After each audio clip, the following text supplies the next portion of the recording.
The crimson dust of Mars. For centuries, it was a dream, a distant point of light in our night sky. Now, it's home. Or at least, that's what I tell my clients. I'm Alex, and I sell the most exclusive real estate in the solar system.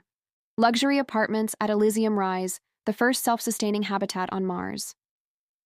From my office, the view is spectacular. Earth is a tiny, brilliant blue marble hanging in the blackness. Below me, the sprawling complex of interconnected biodomes gleams under the thin Martian sun. It's a testament to human ingenuity. A paradise. At least it was. My job is easy, really. Who wouldn't want to escape the overpopulated, polluted Earth for this? Pristine air, breathtaking views, a community of the brightest and wealthiest minds. My top seller is the Olympus Mons penthouse. Floor-to-ceiling transparent aluminum, a private botanical garden, zero-G swimming pool. It sells itself. I just guide them through the virtual tour and talk about the future of humanity. Cheesy, I know, but it works. Last week, I closed a deal with a tech billionaire, Kenji Tanaka. He was ecstatic, telling me he wanted to be the first person to watch a Martian sunrise from his own bed. The first hint that something was wrong was subtle. A maintenance request from Mrs. Albright in Sector Gamma. She complained about a low humming sound coming from her vents, most noticeable at night. Maintenance ran a full diagnostic. Nothing. They chalked it up to the building settling. Mars quakes, we call them. They're usually minor tremors as the planet's core cools. But Mrs. Albright was insistent. She said it felt rhythmic, like breathing. A week later, her daily check-in signal went dark.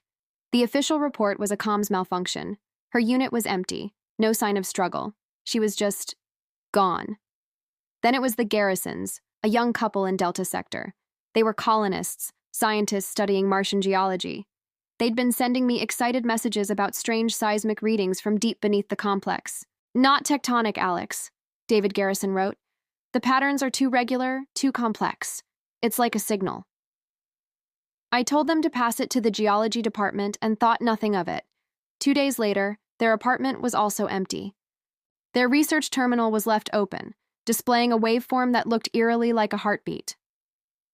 The official story this time? An unscheduled geological survey expedition. But their rover was still in its bay. Panic is a commodity you can't afford in a sealed environment millions of miles from home. Management started locking down the story. They blamed reacclimatization stress, a known psychological phenomenon for new colonists. But I knew these people. They weren't the type to just wander off into the unforgiving Martian landscape. The humming sound Mrs. Albright mentioned? More people were hearing it now. It was getting louder, deeper. It vibrated through the floor plates.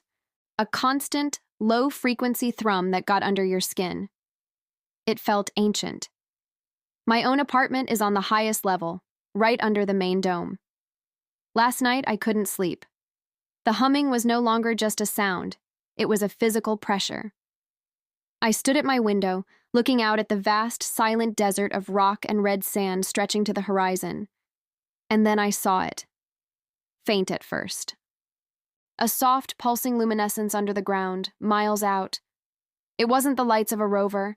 It was a network of light, like veins, spreading beneath the Martian crust.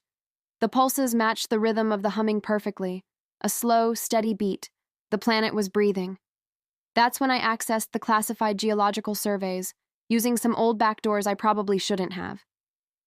The scans from before Elysium Rise was built showed nothing but rock and ice for miles down. But the new scans, the ones the Garrisons were looking at, they were different. There was a cavity, a vast, impossibly large cavern directly beneath our complex, and the scans showed something in it, something organic. The energy readings were off the charts. We hadn't built our city on a dead rock. We had built it on a nest. I tried to send a message to Earth. All outgoing long-range communications are blocked. Solar flare activity, the system message said. A lie. I'm locked in. We all are. The humming has changed. It's no longer a low thrum. It's a sound of anticipation. A deep, resonant call that seems to be coming from directly beneath my feet. The floor is vibrating constantly now. I just received a security alert. Another tenant is missing. It's Kenji Tanaka. The man who just bought the Olympus Mons penthouse. His door was wide open. Security footage from the hallway cut out for exactly 3 minutes. When it came back on, he was gone. I don't sell apartments anymore. I'm a prisoner in the paradise I helped create. The lights in the desert are brighter now, the pulsing faster. It feels like the entire planet is waking up. The other day, I saw movement on my security monitor, just outside the perimeter fence. It wasn't a person or a rover. It was a shadow, large and indistinct, flowing over the red dunes like liquid darkness before burrowing back into the sand. The thing that lives below us is hungry, and we, the new inhabitants of Mars, are locked inside the most luxurious, state-of-the-art dining room in the entire solar system. The red planet isn't just rock and dust, it's alive, and it's been waiting. I don't know what will happen when it finally breaks through the surface, but I know this. The dream of Mars is over. The nightmare is just beginning. Thank you so much for watching. This was a different kind of story, and I hope it gave you a few chills. If you enjoyed this journey to the dark side of Mars, please hit that like button and subscribe for more tales from the edge of imagination. Let me know in the comments what you think is waking up beneath Elysium Rise. Stay curious, and I'll see you in the next video.